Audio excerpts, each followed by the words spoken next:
17. Uşaq əkib doğmaq asan məsələ deyilmiş. Bu məsələdə qəribə bir ironiya var. Oğlanlar cinsi həyat təcrübəsinin ilk illərində hər şeyə əl atırlar ki, qızlar hamilə qalmasınlar.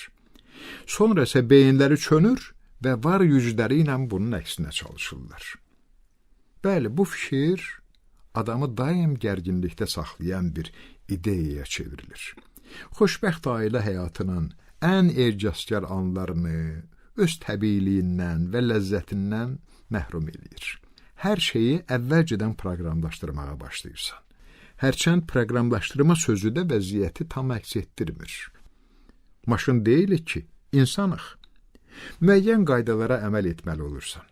Təqvimi nəzərə alırsan, strategiya seçirsən, bəlkə sabah səhər olsa yaxşıdır. Tədricən narahatlıq, ikrah və nəticə etibarı ilə qorxu hiss edirsən. Çünki görəndə ki, sənin daim genişləndirməyə çalışdığın məhdud biliklərin adama həmişə belə gəlir və nəsil artımına nail olmaq üçün göstərdiyin sağlam cəhdlərin səmərə vermir, özündən şübhələnməyə başlayırsan. Əminəm ki, məni başa düşürsünüz, Oliver. Sterillik və verillik heç bir əlaqəsi olmayan fərqli şeylərdir. Sterillik, cinsi yolla nəsil vermə qabiliyyətinin olmaması. Verillik, androgenlərin təsiri altında qadınlarda kişiyə aid xüsusiyyətlərin meydana gəlməsi. Doktor Montimer Shepard'ın ilk görüşümüzdə mənə sözü bu oldu. Jenny ilə mən axır ki, məsləhət üçün mütəxəssis yanına getməyi qərarı almışdıq. O başa düşür, doktor. Jenny əvəzinə cavab verdi. O yaxşı bilirdi ki, sonsuzluğum barədə fikir, yaxud buna hər hansı işarə mənim üçün nə dərəcədə ağır və dözülməz olardı. Jenny'nin səsində hətta ümid də var idi ki, həkim ciddi bir pozuntu aşkar etsə, bu məhz onunla bağlı problem olacaq. Amma doktor sadəcə mümkün variantları izah edirdi. O bizi ən pis nəticə barədə də xəbərdar eləyəndən sonra dedi ki, daha böyük ehtimalla hər ikimiz tam sağlamıq və tezliklə xoşbəxt valideynlər olacağıq. Ancaq əlbəttə, əvvəlcə ikimiz də çoxlu testlərdən keçməliyik. Fiziki vəziyyətimiz araşdırılmalıdır və s. Onun tibbi yoxlamalarla bağlı bizə söylədiyi xoşa gəlməz spesifik ifadələri təkrarlamaq istəmirəm. Testlərdən bazar günü keçdik. Jenny səhərdən, mənsə işdən sonra, həmin vaxt mən artıq həddən artıq məşğul idim. Doktor Shepard cümə günü Jenny-ni təzədən yanıma çağırdı. Bunu belə izah etdi ki, tibb bacısı nələrisə səhv salıb və bəzi testləri təkrarlamalıdır. Jenny mənə doktorla bir də görüşəcəyini deyəndə ürəyimə şübhə xalı düşdü. Bəlkə həkim o zəhrimara qalmış pozuntunu tapıb, Jenny də bunu hiss etməmiş olmazdı. Səhlənkar tibb bacısı haqqında əhvalat uşaq başı aldatmağa oxşuyurdu. Doktor Shepard mənə işə zəng eləyəndə isə daha heç bir şübhəm qalmadı. Artıq əmin idim. İşdən sonra mənə baş çəkə bilərsinizmi? Söhbətdə yalnız ikimizin iştirak edəcəyimizi eşidəndə Miss Barrett'lə biraz əvvəl danışmışıq, lap narahat oldu.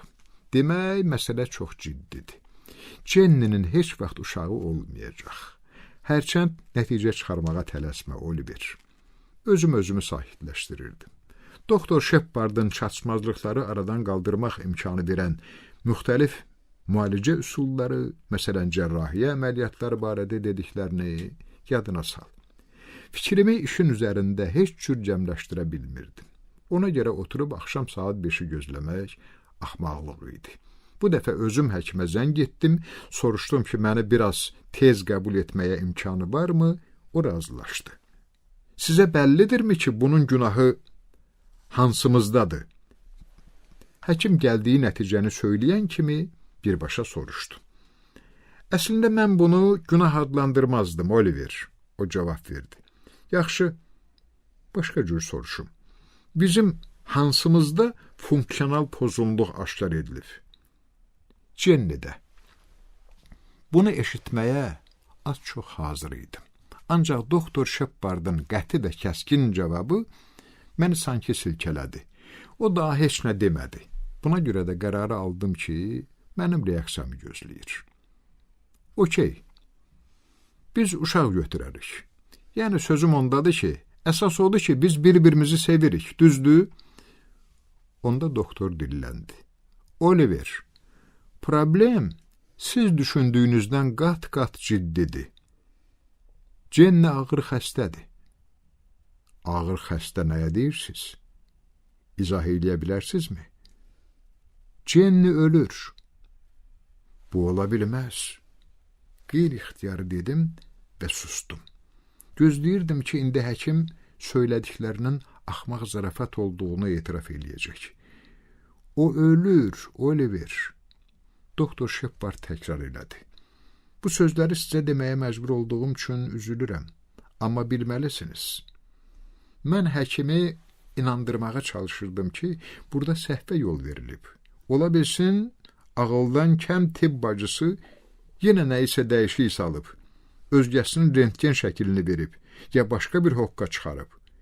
O isə təəssüf hissi ilə cavab verdi ki, Jenny'nin qanı 3 dəfə təkrar yoxlamadan keçirilib. Diaqnoza heç bir şübhə geri qalmayıb. Əlbəttə bizi, Jenny ilə məni hematoloqun yanına göndərməyi düşünür və məsləhət görür ki, mən əlimi qaldırıb həkimin sözünü kəsdim. Bircə dəqiqəliyə sakitlik istəyirdim. İstəyirdim sakit oturub nə baş verdiyini dərk eləməyə çalışım. Birdən ağlıma başqa fikir gəldi. Siz Jenny'yə nə dediniz, doktor? Dedim ki, ikinizdə də hər şey qaydasındadır. İnandı? Məncə inandı.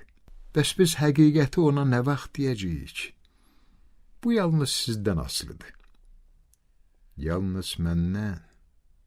Aman Allah, həmin an mən yaşamaq istəmirdim. Doktor Shepard izah elədi ki, Jenny'də aşkar olunmuş leykemiya forması palliativdir. Yəni müalicə xəstəliyi yüngülləşdirə, yubada bilər, amma qarşısını almaqda gücsüzdür. Odur ki, qərarı mən verməliyəm. Hərçənd məndən bu dəqiqə qərar gözləmir, dərhal müalicəyə başlamağı tələb etmir. Mənsə həmin an yalnız bir şey barədə düşünə bilərdim. Bütün bunlar necə də böyük ədalətsizlikdir. Axı onun cəmi 24 yaşı var. Məncə səsim çox bərk çıxdı. Doktor qışqırmağıma dözümlə yanaşdı, başı ilə sözlərimi təsdiqlədi. O Jenny'nin yaşını bilirdi, amma mənim indi hansı hisslər keçirdiyimi də başa düşürdü. Nəhayət mənə çatdı ki, ömrümün qalan hissəsini bu kabinetdə keçirə bilmərəm. Toparlanıb indi nə etməli olduğumu soruşdum. O dedi ki, uzun müddət özümü mümkün qədər təbii aparmalıyam. Mən həkimə təşəkkür eləyib kabinetdən çıxdım.